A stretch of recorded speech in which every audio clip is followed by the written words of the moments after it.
Hey everyone, New12 here. Thank you guys for clicking on this video as we continue into episode 35? Maybe? 34, one of those. I lose track, I just record it all on the line. And then that's when I figure out how to put all those together. Anyways, so I do plan on... I first want to thank you for checking out my streams if you did.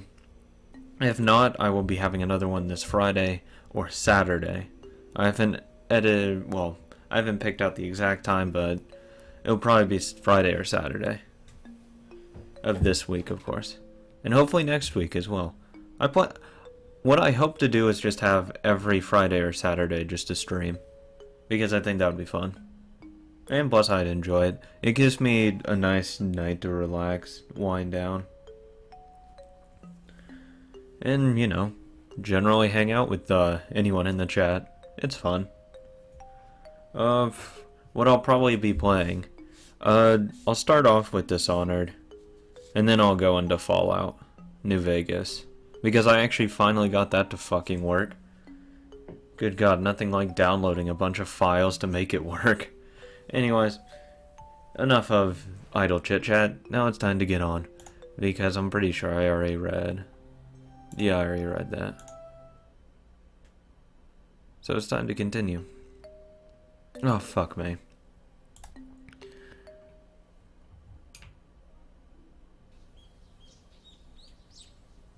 I already read that.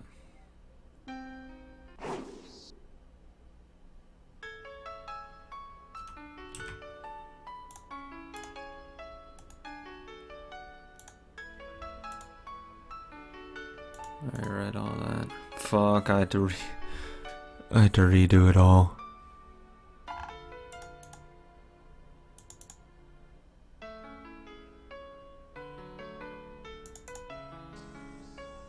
In the face. Oh, you...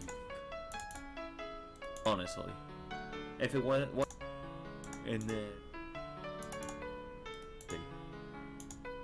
that went into a vegetative state, and this is him dreaming it. Oh my...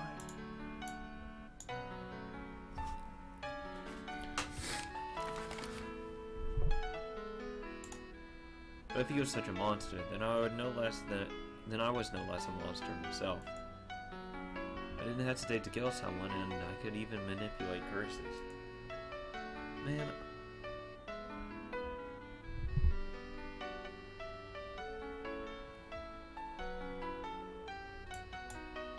Oh. I didn't hesitate to kill someone, and I could even manipulate curses. Man.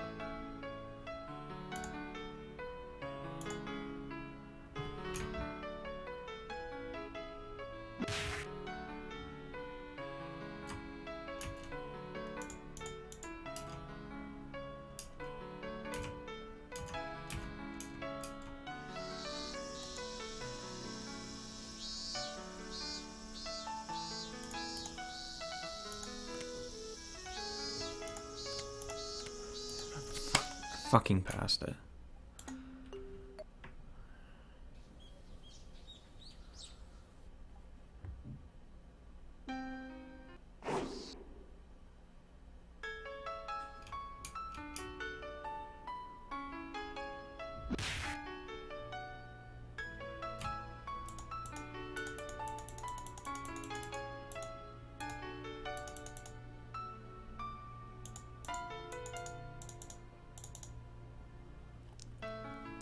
Okay, 3, 2, 1, go. Takano had died probably because I'd cursed her. Fuck, I would love to be able to have that ability. Fucking curse whoever I feel like it. Oh yeah, today you're dying. I would love that. I don't want to see you in the morning. You're gonna fucking die. God, that would be so worth it. Awesome. It would be amazing. There's no getting around how epic that would be. Or maybe that was a little much. If Coach and Oishi died too, like I'd cursed them to yesterday, then I'd believe it. Oh, fuck yeah. I really do hope Oishi dies. That would be great. I don't want to deal with this fat ass and piece of shit anymore. I set my bicycle aside and went to take a look. His motorbike wasn't here. Oh, fuck. Of course it wasn't. I sent it to hell that night, throwing it into the Onagafuchi swamp. Or maybe, just like how the corpse wasn't here, maybe the motorbike didn't get thrown into the swamp either. The fact his bike wasn't here might have been because he had gone to town and hadn't come back, not necessarily because I'd thrown it into the swamp. If her uncle wasn't around, then that was convenient on its own. Then I would just show myself in, then wait for him to return, sharpening my hatchet. Oh my god. If he was there. Forgotten sensations came back to my gut. A feeling of tension rose within me. The sensation was like poison, dulling my actions, but it could also be the trigger to allow me to awaken my superhuman, otherworldly self. Time for no fucking with Keiichi time. I held the hatchet still wrapped in newspaper. Its weight in my hand was profound, sinister, and reliable. I didn't know what time it was without a clock, but it was probably still a little before 7. Satoko would probably be awake, preparing breakfast and her lunch. Oh, there's no way he'd still be... No, there's no way he'd be in town. Why wouldn't... He wouldn't leave this early. He looks like it... Well, I don't know what he looks like, but he sounds like a piece of shit. And that he doesn't leave his house. For anything. But her uncle would probably still be wallowing in indolence. Okay. A guy like him probably would have stayed up late drinking and probably always slept until noon. I considered ringing the doorbell and having Satoko open the door for me, but if her uncle woke up by the sound, I'd waste my chance of him still being asleep. If Satoko saw me sneaking inside without ringing the doorbell, she'd be surprised. No, she wouldn't be surprised because you're holding a hatchet with a newspaper wrapped around it. Either way, you're fucked. If she sees you. If I ran into her, what would I say? Oh, don't mind me. I'm just going to take care of a problem. I've come to kill your uncle for you, so stay quiet. No, I couldn't do that. That would be like making Satoko responsible for his death. Be quiet and go wait outside. No, that's just as bad. Maybe that would do it. No. How would Satoko react to that? Negatively. Just wait until she leaves. She would probably try and get me to give up on killing him. I would have to lie somehow to get her to go outside. Satoko didn't need to know what a murder was going to occur in this house. I couldn't quite think of a good lie to tell her, but I couldn't do much just standing around like this. I made up my mind and grabbed the doorknob. Don't mind me. And he opens the door right into her fucking uncle.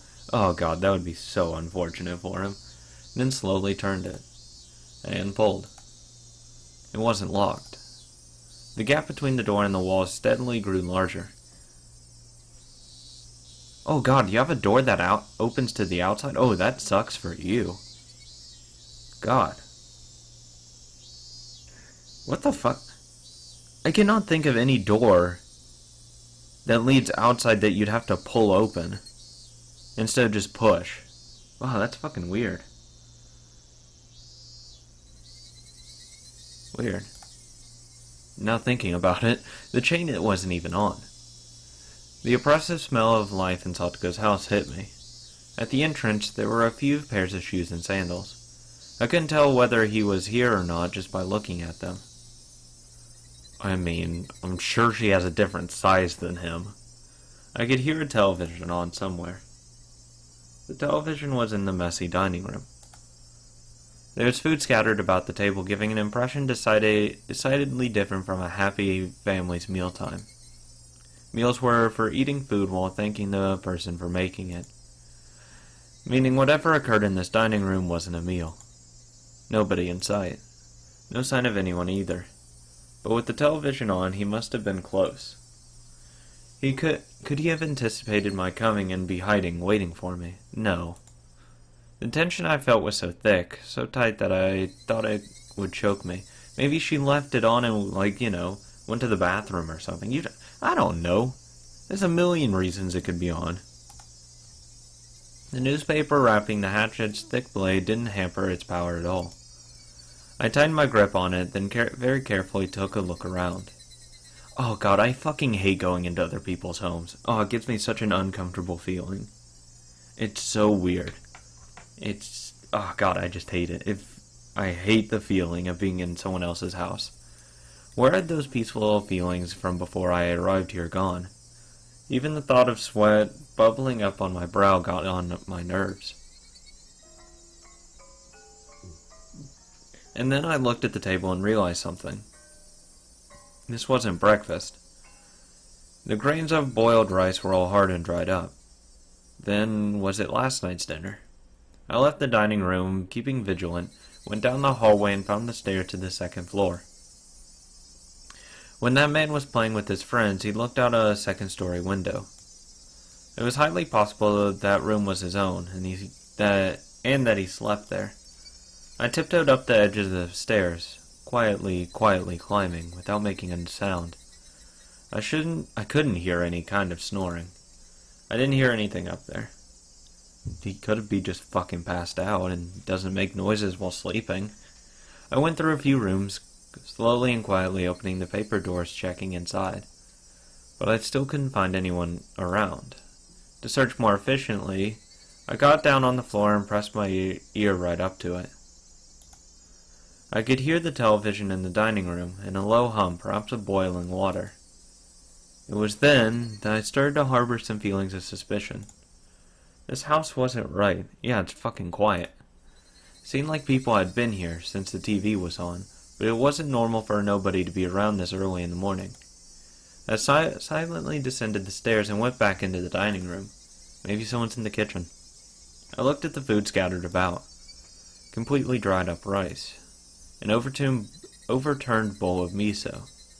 The package for a side dish bought at the supermarket. I could tell Satoko had definitely been the one who made this. The food was far from Mion's perfection, or Rena's gentleness, but it was sincere. Oh, you're damn right Mion's cooking's perfect. She's fucking perfect. Judging by how she cooked for me at my house, and from the type and amount of side dishes, I deduced the meal was from last night.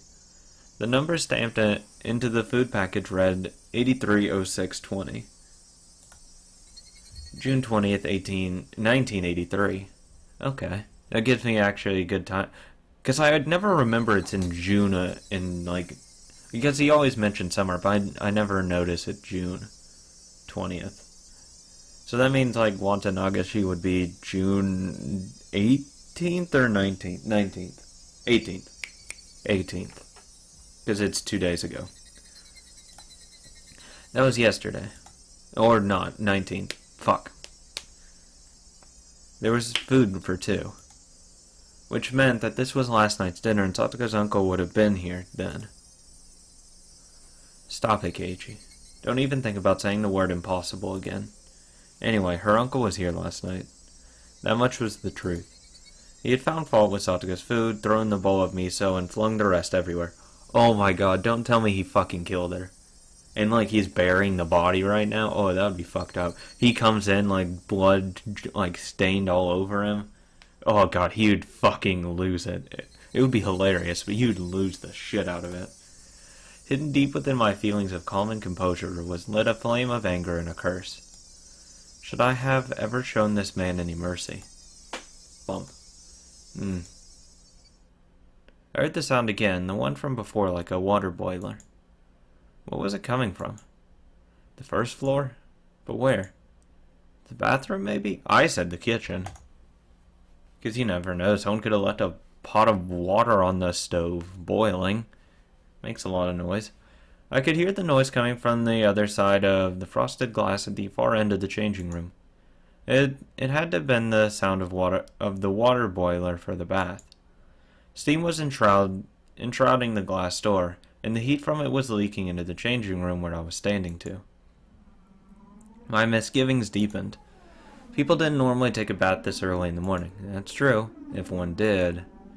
Then it would mean that in this house, time had been stopped ever since some moment last night. Whistle, whistle, whistle. Was it being reheated? The water boiler in the bathroom had been active for this whole time. I checked in a clothing basket and saw Satoga's familiar uniform stuffed in it. The uniform had stained and dried rice stuck to it. Certainly not something she could wear today.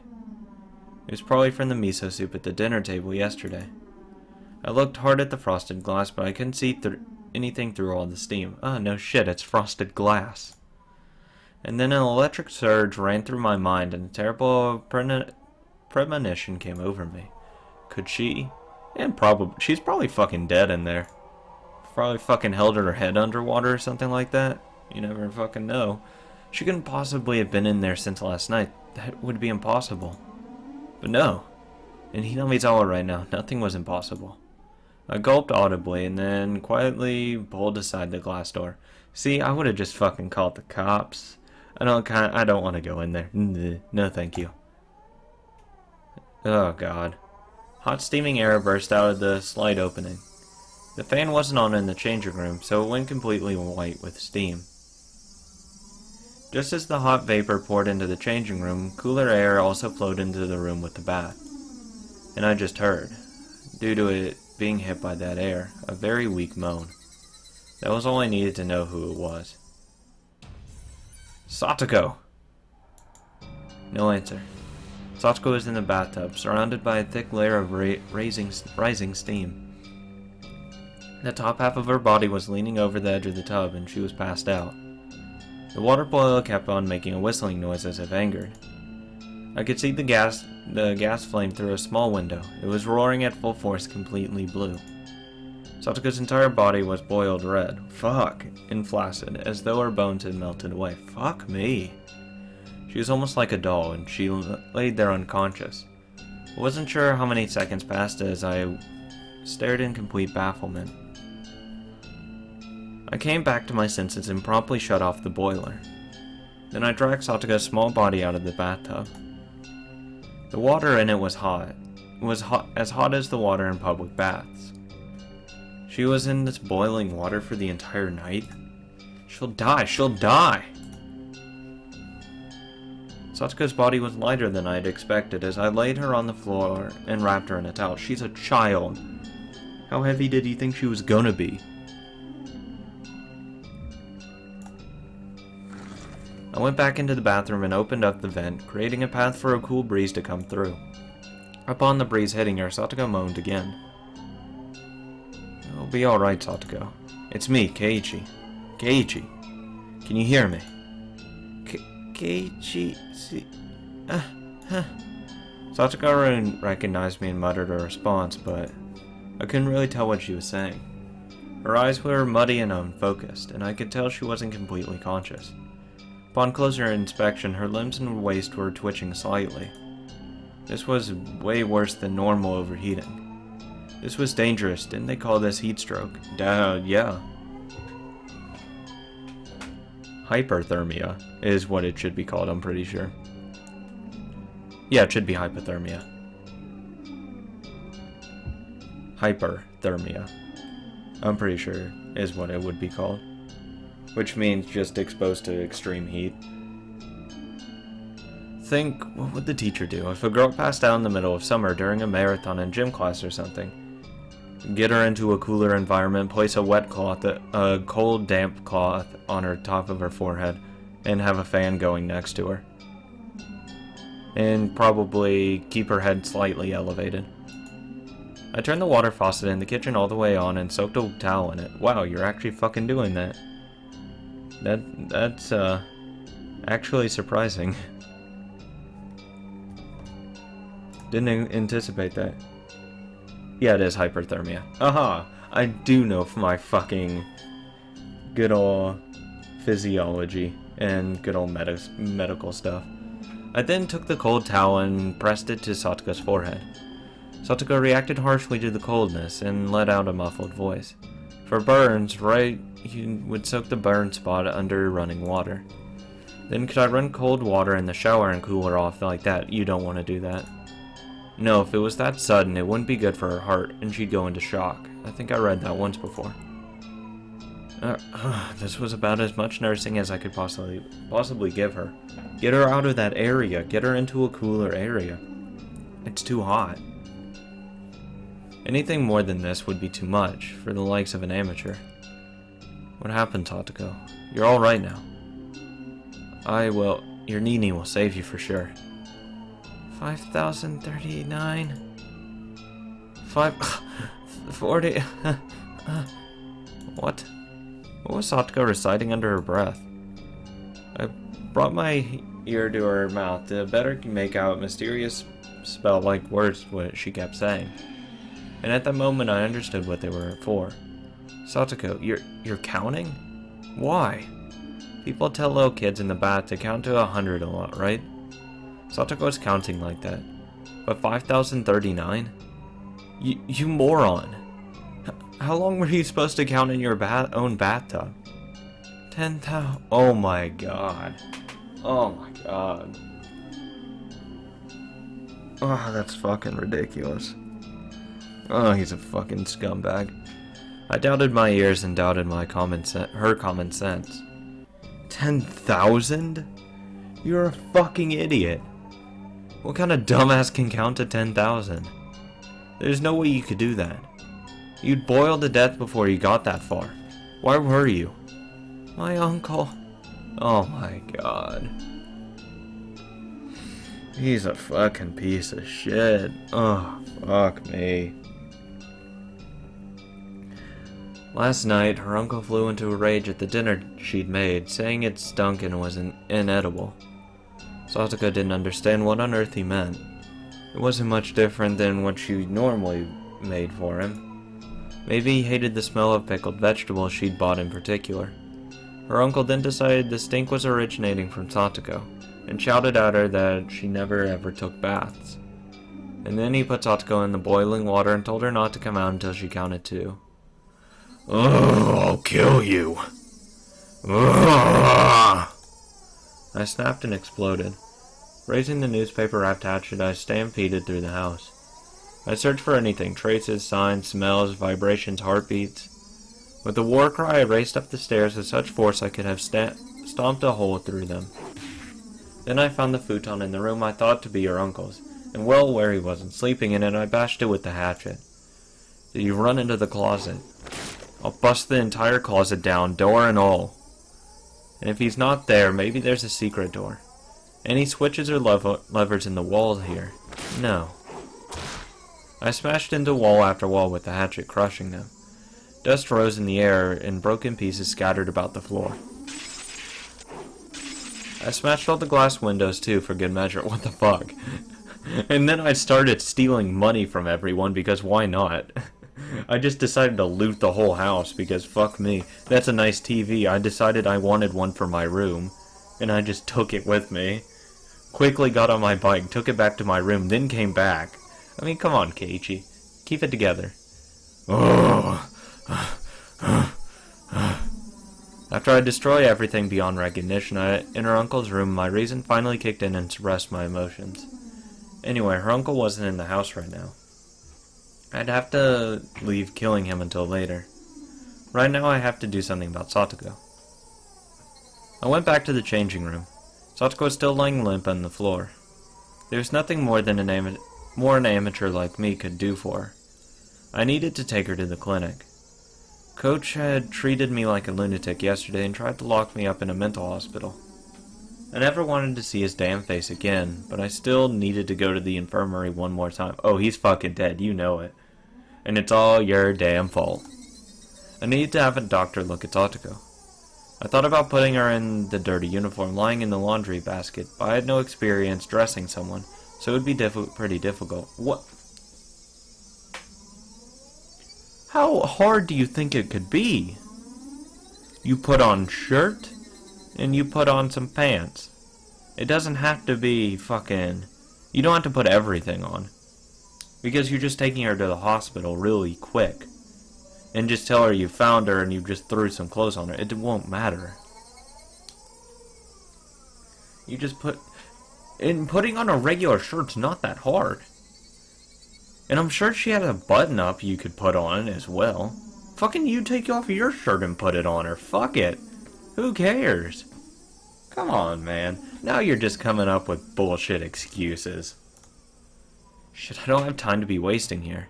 I eventually gave up on clothing her and decided to carry her in her bath towel. Yeah, because that's better. The clinic was close to Satoga's house. It would be way faster to carry her there than to call 119 and get an ambulance. Oh, fuck you guys for fucking changing it up over in Japan, deciding it 119. Come on. It's also right about to say fucking 911 too. I actually even I did say that one was a 9 at first. Fuck me, and getting an ambulance. I threw the biggest towel I could find over her and prompted her to stand. Can you stand? I'll carry you over to the clinic. Thank you. Her words sounded clearer than before. She was starting to come back. Yes, because eventually she's gonna feel better. I mean, all the doctor's gonna do is have her rest. I cried tears of release just knowing she'd improved even a little bit. Satsuko turned over so she was lying on her face, and then put up a weak struggle to get up on a knee. I smoothly swept her up and put her on my back. The towel I put on her seemed like it was about to fall off. The towel, it hurts. We'll be there soon. It won't be long, so stay strong. What the... No. It didn't hurt one bit to carry Satsuko. She was light. Too light. The lightness actually made me uneasy. Yeah, she probably is malnourished. Honestly. Because all that food was probably for her uncle. Legitimately, all the leftovers is for her. I guarantee you that's their arrangement. Outside it had gotten hotter, as though eager to attack Satsuko. Fucking cicadas. Why did it have to choose this morning to get so hot out? Yeah, fuck you cicadas for deciding it to be a hot day. I didn't have time to swear at them. The clinic was this way. I'm sure that's actually like some cultural part that they decide on the weather. I don't know. Fuck if I know. I'm just making shit up now. He could just be so fucking weird and insane that he's just thinking it that way. Hoisting Satsuko on my back, I broke into a trot. Hell yeah. Time to save people. Probably. He gets fucking hit by a motorcycle. A fucking car hits him. The hilly road to the clinic, with which I had never had difficulties before, was now treacherous. The big beads of sweat formed on my brow, and at some point my breath had grown faint. Jesus. Why not just get on your bike? You just tell her to wrap her arms around you and you just get on your bike and you take her there. It would be way faster. The hatchet in my belt was heavy and made it hard to walk. Why did you take the hatchet? What the hell? Leave it there. I considered leaving it, but I couldn't let it go. At least not while Satoga's uncle was still breathing. What the fuck is wrong with you? What do you think the hospital's gonna do when you walk in with a hatchet? Be calm? The signboard for the Irei clinic came into sight. But I quickly noticed something was odd, so I stopped. Several red revolving lights were flashing at the clinic. I fucking knew it. I fucking called it. It's all Keiichi's fault. He fucking died. 3 police cars were parked in the parking lot with their lights on. There didn't seem to be much else to inform me something had happened. I didn't want to see Coach, so I had planned to leave Satsuko in the clinic waiting room and give the receptionist a message. Fucking great. You couldn't just take her to the receptionist, put her on the fucking table and say, you take her. No, I'll just leave her there. But with that police officer Oishi here, I couldn't go inside so carelessly. Oh, he's fucking... No! Why couldn't he be the one to die? Oh god. What's going on? Why are there so many police cars? I gently put Satsuko down in the shade of the thicket. I don't know. I'll go see what happened, so you stay here for a moment. Leaving a lady in a place like this wearing nothing but a bath towel. Simply unforgivable. Fuck off. If you can still fire off those insults, you'll be fine. Fucking punches her. Fuck you. Hits her with the hatchet. I'm just playing around. I'll be right back, I added, getting to my feet. Cautious of my surroundings, I hid myself behind a car and got closer to the officers grouped at the clinic's entrance. Oh my god, he's I had to stealth my way into this hospital to know what's happening. I overheard an officer wearing a necktie, probably their leader, and a white-robed doctor having a conversation about something. The doctor didn't seem to be Coach. It was one of those who Coach told to make the tea yesterday. So you were the first one to find it, since you were on morning duty. So then, what did it look like? He was sitting on the sofa in the head office. He looked like he was taking a nap. There was a jug and an empty bottle of sleep medication on his desk, so you immediately thought he had tried to commit suicide with it. What else? His high temperature and God fucking damn it. An incontinence indicated a severe disturbance of consciousness. Whatever. I don't care. I don't care about that word. Fuck doctors. It seemed like a typical case of sleeping pill poisoning, so I immediately began to treat him. Without calling the police or an ambulance. We're in a fucking clinic. This is a hospital, and I'm a doctor. Since his life was in danger, it's my life to treat him at once. Yes, I understand. Okay, what else? Why didn't you call an ambulance? Because I'm in a fucking hospital, you jackass. That's a stupid-ass question.